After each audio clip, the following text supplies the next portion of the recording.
மத்தேயு நற்செய்தி அதிகாரம் 13 இறைவார்த்தை 32.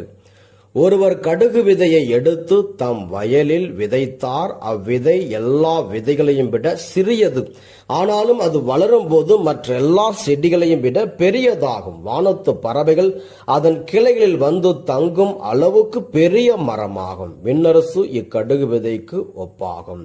இறை இயேசுவில் அன்புமிக்க சகோதர சகோதரிகளே, ஒரு கடுகு விதை எல்லா பறவைகளுக்கும், வானத்து பறவைகளுக்கு ஆசீர்வாதமாக எல்லாருக்கும் உதவி செய்கிற ஒரு சாதனமாக இருக்க வேண்டும் என்றால் அது பொறுமையை காத்துக்கொள்ள வேண்டும். முதலாவது அது என்ன செய்ய வேண்டும்?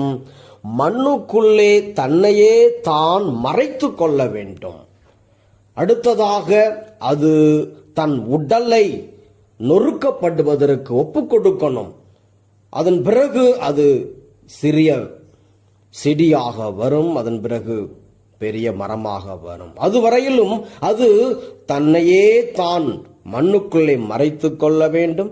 இரண்டாவது, தன் உடல் நொறுக்கப்படுவதற்கு ஒப்பு கொடுக்க வேண்டும். மூன்றாவது, பொறுமையை காத்து கொள்ள வேண்டும். அதன் பிறகுதான் அது ஒரு பெரிய மரமாக வரும். எல்லா பறவைகளுக்கும் அது ஆசீர்வாதமாக இருக்கும். அதே போலத்தான் நம்முடைய வாழ்விலும் நாமும் எப்பொழுதும் பொறுமையை காத்து கொள்ள வேண்டும். எந்த அளவுக்கு நாம் பொறுமையாக இருக்கிறோமோ அந்த அளவுக்கு ஆண்டவர் நம்மை ஆசீர்வதிப்பார். பிறருக்கு ஆசீர்வாதமாக இருக்க நம்மை ஆண்டவர் உயர்த்துவார். விண்ணரசு நம் மூலமாக பிறருக்கு வெளிப்படும். ஆகவே நம்முடைய வாழ்விலே எப்பொழுதும் பொறுமையை காத்து கொள்ள வேண்டும். தியாக வாழ்வு வாழ வேண்டும். ரோமையர் 12:12 எதிர்நோக்கி இருப்பதில் மகிழ்ச்சி கொள்ளுங்கள், துன்பத்தில் தளரா மனத்துடன் இருங்கள், இறை வேண்டலில் நிலைத்திருங்கள்.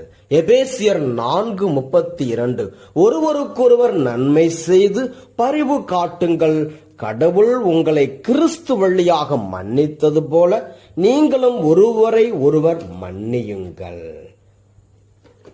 நீதிமொழிகள் 15:18 எளிதில் சினங்கொள்பவர் சண்டையை மூட்டுவார், பொறுமை உடையவர் சண்டையை தீர்த்து வைப்பார். திருப்பாடல் 37 இறைவார்த்தை 7 ஆண்டவர் முன் அமைதியுடன் காத்திரு, தம் வழியில் வெற்றி காண்போரையும் சூழ்ச்சிகள் செய்வோரையும் பார்த்து எரிச்சல் கொள்ளாதே. ஆக நம்முடைய வாழ்வை ஆண்டவருக்கு ஒப்பு கொடுப்போம். இறைவன் நம்மை ஆசீர்வதிப்பார்.